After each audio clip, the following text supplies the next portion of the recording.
News 18 देख रहे तमाम दर्शकों का स्वागत है। मैं तुहाडे नाल रमनदीप सिंह भागू ते लैके हाजिर हाँ। साडी खास पेशकश महंगाई की पिक्चर हाले बाकी है।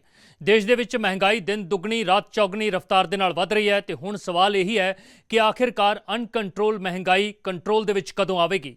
अज असीं तुहानूं इस खास पेशकश के जरिए दस्सण की कोशिश करांगे कि महंगाई क्यों वध रही है, अर्थव्यवस्था का की हाल है, लोगों के रोज़गार ते किन्ना संकट है अते इह संकट कितना लंबा चलेगा।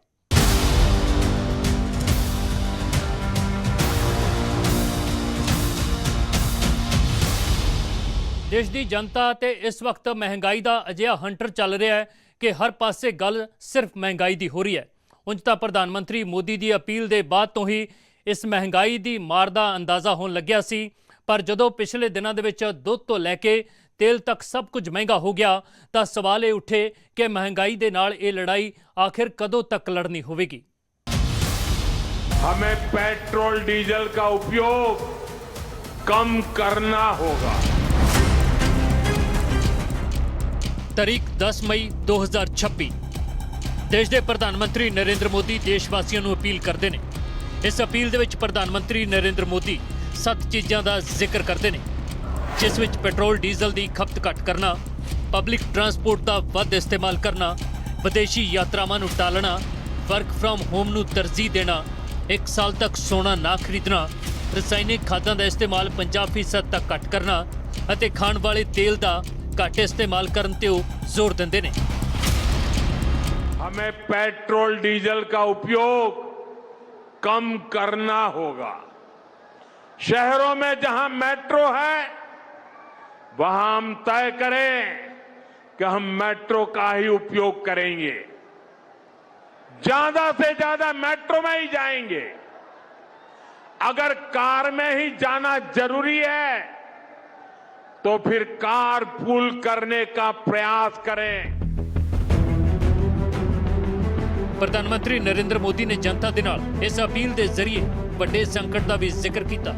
ये वही संकट है जो मिडल ईस्ट दे विच छिड़े युद्ध तो बाद लगातार डूंगा होता जा रहा है अते हुणे संकट का नतीजा यह है कि भारत की जनता महंगाई की भट्ठी दे विच तपन लगी है। सवेर की चाह तो लैके रात के खाने तक सब कुछ महंगा हो गया है। डेयरी कंपनियां ने कुछ दिन पहला ही दुध दी कीमतां वधाईआं ने। गैस सिलेंडर की कीमत पहला ही रॉकेट बनी हुई है। हुण पेट्रोल डीजल दी कीमतां विच भी 3-3 रुपए का वाधा हो गया है। CNG के रेट दे विच मुंबई वर्गे शहरों के 2 रुपए तक कीमत वधी है। सब्जियां के भाव 25 तो लैके 35% तक वधे ने। इस दे इलावा साबन, शैंपू वर्गे पर्सनल केयर उत्पादों की रिटेल महंगाई दर विच रिकॉर्ड वाधा होया है। सोना पिछले कुछ दिनों के ही 10,000 रुपए तक महंगा हो गया है। चांदी भी महंगाई का नवा रिकॉर्ड बना रही है। कुल मिला के खाना पीना, नहाना, पहनना, घूमना, ऑफिस जाना सब कुछ महंगा हो चुका है। बहुत तंग है जी, रेट बढ़ गया। हर बार यही काम होता इन्हां दा। जद भी देख लो प्राइम मिनिस्टर ने तो पहले ही संकेत दिते सीगे, लेकिन गरीब बंदे बड़ी ने मार तो जी। हुण असीं 500 रुपए दिहाड़ी वाला बंदा क्या करे। तो वो तो कह रहे कि थोड़ा कम यूज करो, कम इस्तेमाल करो गड्डियां या 2 व्हीलर, पब्लिक ट्रांसपोर्ट का यूज करो। नहीं सर, वो तो गल मन्नी आपकी, लेकिन सर जिथे जाना उत्थे बंदे ने जाना ही है जी। हुण महंगाई का आलम भारत दे विच यह है कि अप्रैल महीने दे विच रिटेल इन्फ्लेशन अपने 13 महीनों के सब तो उच्चे पद्धर 3.48% तक पहुँच गई है। इस दे इलावा थोक मुद्रास्फीति जो मार्च महीने दे विच 3.88% सी, वो अप्रैल दे विच 8.3% तक यानी दुगनी तो भी ज़्यादा हो गई है। थोक मुद्रास्फीति वधन दे नाल कारखानियां अते थोक बाज़ारां दे विच कच्चा माल, ईंधन ते उत्पाद महंगे हो रहे हैं, जिसका सीधा असर जनता ते पै रहा है। इस वाधे का मुख्य कारण ईंधन ते बिजली दी कीमतां दे विच भारी वाधा है। इस वाधे की वजह के नाल सरकार ते हर महीने 30,000 करोड़ रुपए का बोझ वध रहा है। हुण उसे बोझ नूं घट करन दे लई सरकार ने पेट्रोल ते डीजल दी कीमतां दे विच 3-3 रुपए का वाधा किया है। की करांगे ते इन्नी ही महंगी होगी कि पुछो ही कुछ ना, ते खर्चे कड्ढने औखे हो रहे ने। ते ਅਸੀਂ ਕਸਟਮਰ ਨੂੰ ਕਹਿੰਨੇ ਕਿ ਰੇਟ ਵਧਾਓ ਤੇ ਕਸਟਮਰ ਕਹਿੰਨੇ ਕਿੱਥੇ ਰੇਟ ਵਧਾਵੇ, ਫਿਰ ਕਸਟਮਰ ਵੀ ਟੁੱਟ ਜਾਂਦਾ, ਫਿਰ ਨਾਲੇ ਕੰਮ ਵੀ ਨਹੀਂ ਰਹਿੰਦਾ ਇੰਨਾ ਜ਼ਿਆਦਾ। ਹੁਣ ਸਵਾਲ ਇਹ ਹੈ ਕਿ ਸਰਕਾਰ ਨੇ पेट्रोल ते डीजल दीयां कीमतां वधा के जनता ते महंगाई का बोझ लद दिता है। ਤਾਂ ਫਿਰ ਪ੍ਰਧਾਨ ਮੰਤਰੀ ਨਰਿੰਦਰ ਮੋਦੀ ਲੋਕਾਂ ਨੂੰ ਪੈਟਰੋਲ ਤੇ ਡੀਜ਼ਲ ਦਾ ਇਸਤੇਮਾਲ ਘੱਟ ਕਰਨ ਦੀ ਅਪੀਲ ਕਿਉਂ ਕਰ ਰਹੇ ਨੇ? ਇਸ ਸਵਾਲ ਦਾ ਜਵਾਬ ਆਸਾਨ ਭਾਸ਼ਾ ਦੇ ਵਿੱਚ ਸਮਝਣ ਦੇ ਲਈ ਅਰਥ ਸ਼ਾਸਤਰੀ ਪੰਕਜ ਮਿਸ਼ਰਾ ਕੀ ਕਹਿ ਰਹੇ ਨੇ ਉਹਨਾਂ ਨੂੰ ਸੁਣਨਾ ਜ਼ਰੂਰੀ ਹੈ। हमारा मानना ये है कि क्रूड ऑयल प्राइस में हर $10 पर बैरल की इंक्रीज इंडिया के करंट अकाउंट डेफिसिट और इंपोर्ट बिल को सिग्निफिकेंटली इम्पैक्ट करता है। इसका direct impact petrol diesel prices, transportation cost, food inflation और मैन्युफैक्चरिंग कॉस्ट पर भी पड़ता है। ऐसे में एनर्जी सेविंग सिर्फ अवेयरनेस कैंपेन नहीं बल्कि इकोनॉमिक स्टेबिलिटी को इम्पॉर्टेंट टूल बना करके हम इससे बाहर निकलने का प्रयास कर सकते हैं। अगर हाउस होल्ड्स, इंडस्ट्रीज और ट्रांसपोर्टेशन सेक्टर सिर्फ 5 से 10% फ्यूल और इलेक्ट्रिसिटी कंजम्पशन रिड्यूस कर दें तो इंडिया बिलियंस ऑफ डॉलर की फॉरेन एक्सचेंज सेविंग कर सकता है। ਹੁਣ ਇੱਕ ਹਿਸਾਬ ਦੇ ਨਾਲ ਦੇਖਿਆ ਜਾਏ ਤਾਂ ਪੀਐਮ ਮੋਦੀ ਦੀ ਅਪੀਲ ਅਤੇ ਚੀਜ਼ਾਂ ਦੀਆਂ ਵੱਧਦੀਆਂ ਕੀਮਤਾਂ ਆਉਣ ਵਾਲੇ ਸੰਕਟ ਦੇ ਲਈ ਵੱਡਾ ਸੰਕੇਤ ਨੇ। ਅਜਿਹੇ ਵਿੱਚ ਇਹ ਵੀ ਕਹਿਣਾ ਗਲਤ ਨਹੀਂ ਹੋਵੇਗਾ ਕਿ ਇਹ ਤਾਂ ਬਸ ਅੰਗੜਾਈ ਹੈ, ਹਲੇ ਬਾਕੀ ਮਹਿੰਗਾਈ ਹੈ। Bureau report, news 18।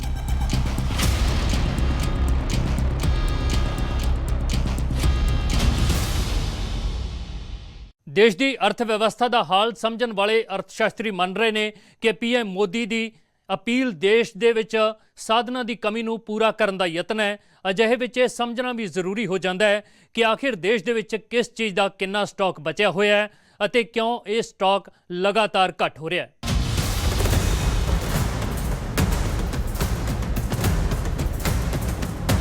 ਪ੍ਰਧਾਨ ਮੰਤਰੀ ਨਰਿੰਦਰ ਮੋਦੀ ਨੇ ਜਿਨ੍ਹਾਂ 4 ਚੀਜ਼ਾਂ ਦਾ ਇਸਤੇਮਾਲ ਘੱਟ ਕਰਨ ਦੀ ਅਪੀਲ ਕੀਤੀ ਹੈ ਉਹਨਾਂ ਵਿੱਚ ਪੈਟਰੋਲ, ਡੀਜ਼ਲ, ਖਾਣ ਦਾ ਤੇਲ, ਸੋਨਾ ਅਤੇ ਖਾਦਾਂ ਸਭ ਤੋਂ ਅਹਿਮ ਨੇ। ਇਨ੍ਹਾਂ 4 ਚੀਜ਼ਾਂ ਦੇ ਵਿੱਚੋਂ 2 ਚੀਜ਼ਾਂ ਪੈਟਰੋਲ ਤੇ ਡੀਜ਼ਲ ਅਤੇ ਸੋਨੇ ਦੇ ਲਈ ਭਾਰਤ ਲਗਭਗ ਪੂਰੀ ਤਰ੍ਹਾਂ ਦੂਸਰੇ ਦੇਸ਼ਾਂ ਤੇ ਨਿਰਭਰ ਕਰਦਾ ਹੈ। ਭਾਰਤ ਆਪਣੀ ਜ਼ਰੂਰਤ ਦਾ ਲਗਭਗ 90% ਤੇਲ ਦੂਸਰੇ ਦੇਸ਼ਾਂ ਤੋਂ ਇੰਪੋਰਟ ਕਰਦਾ ਹੈ। ਇਸ ਵਿੱਚ ਲਗਭਗ 80% ਹਿੱਸਾ ਸਟੇਟ ਆਫ ਹਾਰਮਜ਼ ਤੋਂ ਆਉਂਦਾ ਹੈ ਜੋ ਅਮਰੀਕਾ ਦੇ ਨਾਲ ਈਰਾਨ ਦੇ ਤਣਾਅ ਦੇ ਚੱਲਦੇ ਬੰਦ ਪਿਆ ਹੈ। ਰਿਪੋਰਟਸ ਦੇ ਮੁਤਾਬਕ ਭਾਰਤ ਹਰ ਸਾਲ ਲੱਖਾਂ ਕਰੋੜ ਰੁਪਏ ਦਾ ਸੋਨਾ ਇੰਪੋਰਟ ਕਰਦਾ ਹੈ। ਪਿਛਲੇ ਸਾਲ ਸਿਰਫ ਸੋਨੇ ਵਿੱਚ ਹੀ $72 ਅਰਬ ਯਾਨੀ 6,76,000 ਕਰੋੜ ਤੋਂ ਜ਼ਿਆਦਾ ਦਾ ਖਰਚ ਕੀਤਾ ਗਿਆ। ਇਸ ਦੇ ਇਲਾਵਾ ਆਪਣੀ ਜ਼ਰੂਰਤ ਦੀ 30 ਤੋਂ 40% ਖਾਦ ਅਤੇ 50 ਤੋਂ 60% ਖਾਣ ਵਾਲੇ ਤੇਲ ਦਾ ਵੀ ਭਾਰਤ ਬਾਹਰ ਤੋਂ ਇੰਪੋਰਟ ਕਰਦਾ ਹੈ। ਅਜੇ ਵਿੱਚ ਸਰਕਾਰ ਦੀ ਮੰਨੀਏ ਤਾਂ ਦੇਸ਼ ਦੇ ਵਿੱਚ 60 ਦਿਨਾਂ ਤੱਕ ਦਾ ਤੇਲ ਦਾ ਭੰਡਾਰ ਮੌਜੂਦ ਹੈ। ਇਸ ਦੇ ਨਾਲ ਹੀ LPG ਦਾ ਸਟਾਕ ਵੀ 45 ਦਿਨ ਤੱਕ ਦਾ ਬਚਿਆ ਹੋਇਆ ਹੈ। ਇਹੀ ਵਜ੍ਹਾ ਕਿ ਸਰਕਾਰ ਦੇ ਵੱਲੋਂ ਇਨ੍ਹਾਂ ਚੀਜ਼ਾਂ ਦੇ ਘੱਟ ਇਸਤੇਮਾਲ ਦੀ ਗੱਲ ਤੇ ਜ਼ੋਰ ਦਿੱਤਾ ਜਾ ਰਿਹਾ ਹੈ।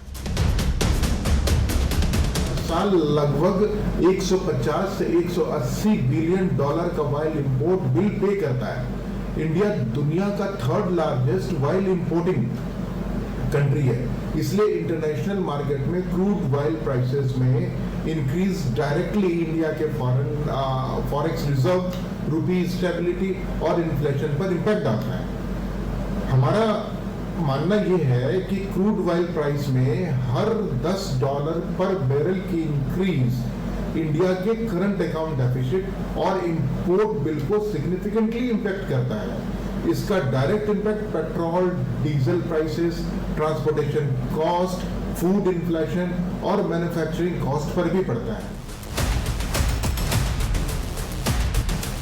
ਹੁਣ ਸਵਾਲ ਇਹ ਹੈ ਕਿ ਹਾਰਮਜ਼ ਬੰਦ ਹੋਣ ਦੇ ਨਾਲ ਤੇਲ ਦੀ ਸਪਲਾਈ ਪ੍ਰਭਾਵਿਤ ਹੈ ਤਾਂ ਸੋਨਾ ਖਰੀਦਣ ਦੇ ਲਈ ਸਰਕਾਰ ਮਨਾ ਕਿਉਂ ਕਰ ਰਹੀ ਹੈ ਜਦਕਿ ਸੋਨਾ ਦੂਸਰੇ ਰਸਤਿਆਂ ਤੋਂ ਇੰਪੋਰਟ ਹੁੰਦਾ ਹੈ। ਇਸ ਸਵਾਲ ਦਾ ਜਵਾਬ ਵਿਦੇਸ਼ੀ ਮੁਦਰਾ ਭੰਡਾਰ। ਦਰਅਸਲ ਵਿਦੇਸ਼ੀ ਮੁਦਰਾ ਭੰਡਾਰ ਤੇ ਇੰਪੋਰਟ ਦਾ ਦਬਾਅ ਲਗਾਤਾਰ ਵਧ ਰਿਹਾ ਹੈ। ਡਾਲਰ ਦੇ ਮੁਕਾਬਲੇ ਰੁਪਈਆ ਕਮਜ਼ੋਰ ਹੋ ਰਿਹਾ ਹੈ ਅਤੇ ਭਾਰਤ ਦਾ ਵਿਦੇਸ਼ੀ ਮੁਦਰਾ ਭੰਡਾਰ ਘਟ ਰਿਹਾ ਹੈ। ਰਿਪੋਰਟਸ ਦੇ ਮੁਤਾਬਕ ਭਾਰਤ ਦੇ ਕੋਲ ਹੁਣ $690 ਅਰਬ ਦੇ ਵਿਦੇਸ਼ੀ ਮੁਦਰਾ ਭੰਡਾਰ ਹੈ ਜਦਕਿ 1 ਮਈ ਨੂੰ ਇਹੀ ਮੁਦਰਾ ਭੰਡਾਰ $7.7 ਅਰਬ ਦਾ ਸੀ।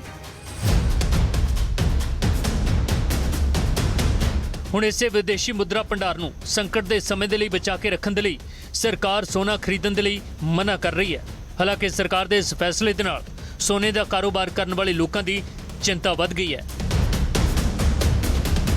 जो पहले दिन अपील आई थी वो ये आई थी कि 1 साल तक सोना ना खरीदें, तो हम कुछ समझ गए थे कि इसका मतलब क्या होने वाला है, कि क्या ऐसी चीज़ें होने वाली हैं आने वाले दिनों में। तो वो अगले दिन वो 15% इम्पोर्ट ड्यूटी हो गई, 6 से बढ़ाकर 15% कर दी। तो ये सारे मुद्दे आपस में जुड़े हुए हैं। सरकार सच्ची है कि वो ये कह रही है कि जो इम्पोर्ट ड्यूटी बढ़ाई है क्योंकि फिस्कल डेफिसिट को देखते हुए, फॉरेक्स को देखते हुए उनको ये करने ही पड़ने हैं। लेकिन जो प्रधानमंत्री जी ने अपील की थी कि 1 साल सोना ना खरीदें, उससे हमारे व्यापार के ऊपर बड़ा ही एक डायरेक्ट असर पड़ता है। और हम ये चाहते हैं कि ऐसी स्टेटमेंट ना दें, क्योंकि सब समझते सब हैं। ਸਿਰਫ ਸੋਨੇ ਦਾ ਕਾਰੋਬਾਰ ਕਰਨ ਵਾਲੇ ਨਹੀਂ, ਬਲਕਿ ਹੋਰ ਵੀ ਕਈ ਖੇਤਰ ਨੇ ਜਿੱਥੇ ਪੀਐਮ ਮੋਦੀ ਦੀ ਅਪੀਲ ਦੇ ਬਾਅਦ ਰੁਜ਼ਗਾਰ ਅਤੇ ਵਪਾਰ ਦਾ ਸੰਕਟ ਡੂੰਘਾ ਹੁੰਦਾ ਜਾ ਰਿਹਾ ਹੈ। Bureau report, news 18। ਸੋਨੇ ਦਾ ਕਾਰੋਬਾਰ ਕਰਨ ਵਾਲੇ ਵਪਾਰੀਆਂ ਤੋਂ ਲੈ ਕੇ ਟਰੈਵਲ ਏਜੰਸੀਆਂ ਚਲਾਉਣ ਵਾਲੇ ਸੰਚਾਲਕਾਂ ਤੱਕ ਹੁਣ ਹਰ ਕੋਈ ਚਿੰਤਾ ਦੇ ਵਿੱਚ ਨਜ਼ਰ ਆ ਰਿਹਾ ਹੈ। ਕਿਸੇ ਨੂੰ ਰੁਜ਼ਗਾਰ ਦਾ ਡਰ ਸਤਾ ਰਿਹਾ ਹੈ ਤਾਂ ਕਿਸੇ ਨੂੰ ਕਾਰੋਬਾਰ ਠੱਪ ਹੋਣ ਦਾ। ਇਸ ਰਿਪੋਰਟ ਦੇ ਜ਼ਰੀਏ ਅਸੀਂ ਇਹ ਸਮਝਣ ਦੀ ਕੋਸ਼ਿਸ਼ ਕਰਾਂਗੇ।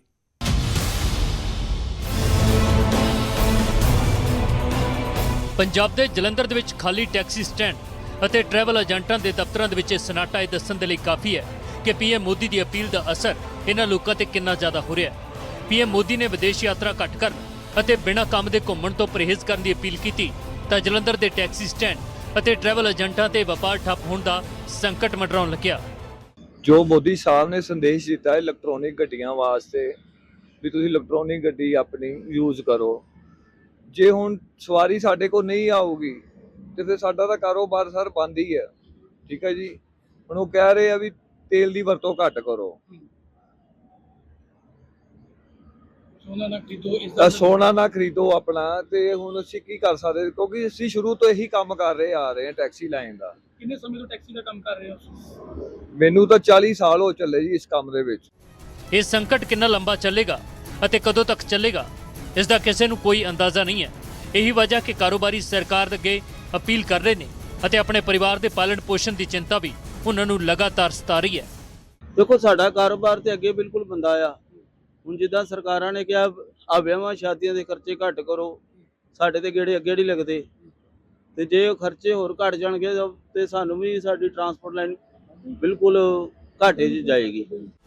ਜਲੰਧਰ ਦੇ ਇਲਾਵਾ ਦੇਸ਼ ਦੀ ਰਾਜਧਾਨੀ ਦਿੱਲੀ ਦੇ ਵਿੱਚ ਟਰਾਂਸਪੋਰਟਰ ਨੂੰ ਵੀ ਕੁਝ ਇਸੇ ਤਰ੍ਹਾਂ ਦੀ ਟੈਨਸ਼ਨ ਸਤਾ ਰਹੀ ਹੈ। ਪੀਐਮ ਮੋਦੀ ਦੀ ਤੇਲ ਬਚਾਉਣ ਵਾਲੀ ਅਪੀਲ ਅਤੇ ਦਿੱਲੀ ਦੇ ਵਿੱਚ 2 ਦਿਨ ਦਾ ਵਰਕ ਫਰਮ ਹੋਮ ਦਾ ਸਰਕਾਰ ਦਾ ਹੁਕਮ ਹੁਣ ਟਰਾਂਸਪੋਰਟਰ ਅਤੇ ਟੈਕਸੀ ਡਰਾਈਵਰਾਂ ਦੀ ਰੁਜ਼ਗਾਰ ਦੇ ਲਈ मुश्किल खड़ी कर रहे हैं। आगे आने वाली स्थिति बहुत ज़्यादा ख़राब होने वाली है और ट्रांसपोर्ट पे तो भी इसका बहुत बुरा असर पड़ेगा, क्योंकि ट्रांसपोर्ट जो है वो बिना फ्यूल के नहीं चलता। और फ्यूल के प्राइस ही सरकार ने, पहली चुनौती सरकार ने यही दी है कि सबसे पहले फ्यूल का आपको जो भी मतलब सबसे बड़ी गाज ये फ्यूल पे गिरी है। तो हमारा तो जो हमारा धंधा है वो चलता ही फ्यूल से है, तो हमारे पे तो बहुत बड़ा ये नुकसान का खतरा है, वो मंडरा रहा है और हम इसमें उभर पाने में हमारे को मतलब बहुत टाइम लग जाता है। ਪੀਐਮ ਦੀ ਅਪੀਲ ਦੇ ਬਾਅਦ ਹਾਲਾਤ ਇਹ ਨੇ ਕਿ ਲੋਕਾਂ ਨੇ ਟੈਕਸੀ ਦੀ ਬੁਕਿੰਗ ਕੈਂਸਲ ਕਰਨੀ ਸ਼ੁਰੂ ਕਰ ਦਿੱਤੀ ਹੈ। ਟਰਾਂਸਪੋਰਟਰਾਂ ਨੂੰ ਘਾਟਾ ਪੈ ਰਿਹਾ ਹੈ ਅਤੇ ਟਰਾਂਸਪੋਰਟਰ ਇਹ ਮੰਗ ਕਰ ਰਹੇ ਨੇ कि सरकार उन्होंने राहत देने ਲਈ कोई प्रबंध करे। नुकसान तो हुआ ही है। देखो जैसे अभी हमें एक टेंडर जैसे कह रहे हैं कल परसों ही मिला, उस टेंडर के अंदर हमारा रेट फाइनल हो गया भाई हमने ये गाड़ी 45,000 रुपये में देनी है, इतने किलोमीटर इतने दिन। ये नई गाड़ी हमने नई गाड़ी अभी 4 ले ली, डिलीवरी भी अभी ले ली, आज गाड़ियाँ आ रही है, पर जब उसमें फ्यूल कॉस्ट बढ़ गई अब उसको तो हम डिनाई नहीं कर सकते। वो कह रही है आपका एग्रीमेंट है, साइन हो रखा है, आपको ये गाड़ी देनी पड़ेगी जैसे मर्जी दो। पर सरकार हमेशा कहते हैं ध्यान रखती है, देश हित का रखती है, पब्लिक का रखती है। सरकार को ही सोचना चाहिए हमें कैसे बचाना है, ट्रांसपोर्ट इंडस्ट्री को कैसे बचाना, कैसे ग्रो करना। फिलहाल हुणे देखना होवेगा कि सरकार दे ਵੱਲੋਂ ਕਦੋਂ ਤੱਕ ਅਤੇ ਕਿਵੇਂ ਇਹਨਾਂ ਲੋਕਾਂ ਦੀ ਸਮੱਸਿਆ ਨੂੰ ਦੂਰ ਕੀਤਾ ਜਾਂਦਾ ਹੈ। ਲੋਕਾਂ ਦੇ ਰੋਜ਼ਗਾਰ ਤੇ ਆਇਆ ਸੰਕਟ ਕਦੋਂ ਦੂਰ ਹੋਵੇਗਾ। ਦਿੱਲੀ ਤੋਂ ਰਵੀ ਮਿਸ਼ਰਾ ਦੇ ਨਾਲ ਜਲੰਧਰ ਤੋਂ ਹਰਸ਼ ਕੁਮਾਰ, ਨਿਊਜ਼ 18।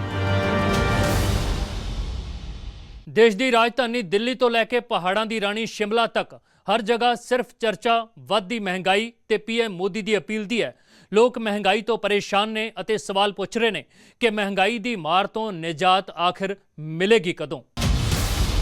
प्रधानमंत्री नरेंद्र मोदी ने देश की जनता से जो अपील की है, जो आह्वान किया है, उसको लेकर देश भर से अलग अलग प्रतिक्रियाएं निकल कर आ रही हैं।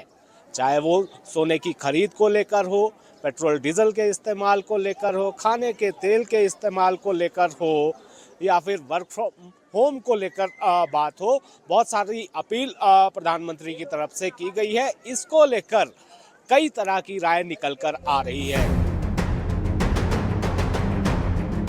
ਕਿਤੇ ਵੱਧਦੀ ਮਹਿੰਗਾਈ ਦੇ ਨਾਲ ਸਰਕਾਰ ਦੇ ਖਿਲਾਫ ਗੁੱਸਾ ਹੈ ਤਾਂ ਕਿਤੇ ਦੇਸ਼ ਹਿੱਤ ਦੇ ਵਿੱਚ ਲਏ ਗਏ ਫੈਸਲਿਆਂ ਦਾ ਸਮਰਥਨ।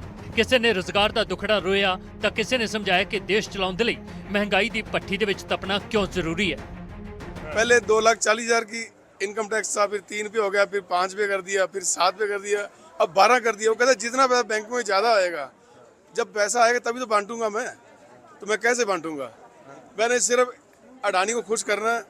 अडानी के पास होगा तो समझो आने वाला समय जो इंडिया का नाम है उसका अडानी नाम ही रख देंगे। जब से ये अपील कल 2 दिन हो गए हैं, हम खाली हैं, बिल्कुल भी कोई भी ट्रांजैक्शन नहीं। और बिलीव करिएगा कल तो हमने लॉकर भी नहीं खोले, कल तो लॉकर्स भी नहीं खोले। फर्स्ट टाइम ऐसा हिस्ट्री में हुआ कि हमने कोई ट्रांजैक्शन नहीं, कुछ भी नहीं, कोई आता भी नहीं है। और सब लोग वही कि क्या होगा क्या होगा। अब जब तक ये थोड़ा सेटलमेंट नहीं होती है, यहाँ रेट थोड़ा कम नहीं होता, तब तक बहुत मुश्किल है। क्या चैलेंजेस है आपको? चैलेंजेस बहुत हैं। अब काम इतने लोग खाली बैठे हैं, आपके सामने देखिए कितना स्टाफ है। ਦੇਖਿਆ ਜਾਏ ਤਾਂ ਪ੍ਰਧਾਨ ਮੰਤਰੀ ਦੀ ਇਸ ਅਪੀਲ ਦਾ ਅਸਰ ਹੁਣ ਬਾਜ਼ਾਰਾਂ, ਸੈਰ ਸਪਾਟਾ, ਕਾਰੋਬਾਰ ਅਤੇ ਆਮ ਲੋਕਾਂ ਦੀ ਸੋਚ ਤੇ ਦਿਖਾਈ ਦੇਣ ਲੱਗਿਆ ਹੈ। ਸ਼ਿਮਲਾ ਦੇ ਮਾਲ ਰੋਡ ਤੇ ਪਿਛਲੇ 52 ਸਾਲਾਂ ਤੋਂ ਸੋਨੇ ਦਾ ਕਾਰੋਬਾਰ ਕਰ ਰਹੇ ਕਾਰੋਬਾਰੀ ਧੰਦਾ ਮੰਦਾ ਹੋਣ ਤੋਂ ਪਰੇਸ਼ਾਨ ਨੇ ਤਾਂ ਉੱਥੇ ਹੀ ਪ੍ਰਦੇਸ਼ ਦੇ स्वर्णकार जथेबंदी ने सरकार की रणनीति ते सवाल खड़े किए ने। प्रधानमंत्री की ये इंस्टांस एक से एक साथ एक जुड़ता चला जा रहा है। जो पहले दिन अपील आई थी वो ये आई थी कि 1 साल तक सोना ना खरीदें, तो हम कुछ समझ गए थे कि इसका मतलब क्या होने वाला है, कि क्या ऐसी चीज़ें होने वाली हैं आने वाले दिनों में। तो वो अगले दिन वो 15% इम्पोर्ट ड्यूटी हो गई, 6 से बढ़ाकर 15% कर दी। तो ये सारे मुद्दे आपस में जुड़े हुए हैं। सरकार सच्ची है कि वो ये कह रही है कि जो इम्पोर्ट ड्यूटी बढ़ाई है क्योंकि फिजिकल डेफिसिट को देखते हुए, फॉरेक्स को देखते हुए उनको ये करने ही पड़ने हैं। जिस सैर सपाटे दे नाल हिमाचल की अर्थव्यवस्था नूं 4 चंद लगते हैं, उस सैर सपाटे दे नाल जुड़े होटल कारोबारी भी इस गल तो चिंता विच ने कि सैर सपाटा घटन दे नाल उन्हां दा धंधा भी ठप ना हो जाए। घूमिए मत, आप विदेश यात्रा न करें, सोना न खरीदें, लेकिन हमारी तो जो टूरिज्म इंडस्ट्री है वो तो है ही टूरिस्ट पे डिपेंड। अगर लोग ही घूमने नहीं आएंगे, वो पैसा ही नहीं खर्चेंगे तो काम कैसे चलेगा। और प्लस अभी थोड़े दिन पहले कमर्शियल सिलेंडर भी 1,000 रुपया बढ़ा दिया है। इतनी बड़ी हाइक तो आज तक कभी हुई नहीं है। जिस सैर सपाटा कारोबार की चिंता कारोबारियों नूं सता रही है, उस सैर सपाटे का मुख आधार उस सैलानी ने जो हले भी हिमाचल दीआं वादियां दा लुत्फ उठा रहे ने। साडी टीम ने जदों अजय सैलानियों दे नाल पीएम मोदी की अपील ते गलबात की तो उन्होंने की कुछ किया वो भी सुनना जरूरी है। इंडिया के हालात पे जैसे जैसे अब वो उसके अंडर में है, मोदी जी के जैसे वो कहेंगे तो मानना तो पड़ेगा ना, मजबूरी है। हाँ। अच्छा, थोप दिया गया है। थोपे तो वो ही हो गया, थोपना ही है, तो अब वो कहेंगे तो हमें तो मानना ही पड़ेगा ना। तो अच्छा किया पीएम ने, अपना पैसा अपने देश में लेना चाहिए, क्यों बाहर जाए। अपनी इकोनॉमी स्ट्रांग हो, हम विदेशों की इकोनॉमी क्यों स्ट्रांग करें। तो हमारा पैसा यही यूज हो रहा है तो अच्छी बात है। जो चीज़ यहाँ है, जो विदेश में वही चीज़ यहाँ है घूमने के लिए। ऐसा कुछ नहीं है विदेश में जो यहाँ नहीं है। कुल मिला के देश के लोगों की इस मसले ते मिली जुली प्रतिक्रिया देखने को मिल रही है, पर देश के विच विरोधी धिरां इक्को सुर दे विच सरकार दा विरोध कर रही ने। हिमाचल विच भी कांग्रेस के लीडरां ने मोदी सरकार के इस फैसले ते सवाल खड़े किए ने। प्रधानमंत्री की इस अपील के समर्थन में कुछ लोग दिखे तो बहुत सारे लोग जो हैं वो इसके विरोध में भी नज़र आ रहे हैं। बहुत सारे लोगों का ये भी मानना है कि आपने आम जनता से अपील तो कर दी, उनसे आह्वान कर दिया कि आपको देश हित में ये चीज़ें करनी हैं, लेकिन लोग ये भी कह रहे हैं कि आप तो अपील करके चले गए, लेकिन आपने ये नहीं बताया कि इसके एवज में सरकार क्या करेगी। साडी इस खास पेशकश के जरिए असी तुहानू मिडल ईस्ट की जंग के नाल पैदा हुए हालातां, देश के अंदर मौजूदा स्थितियां अते भविख के अनुमानां बारे दस्सिया है। उम्मीद है तुहानू काफ़ी हद तक पिक्चर साफ हुई होवेगी। इस खास पेशकश दे विच इन्ना ही। मैनू दिओ इजाजत। तुसी देखते रहो न्यूज़ 18 पंजाब हरियाणा हिमाचल।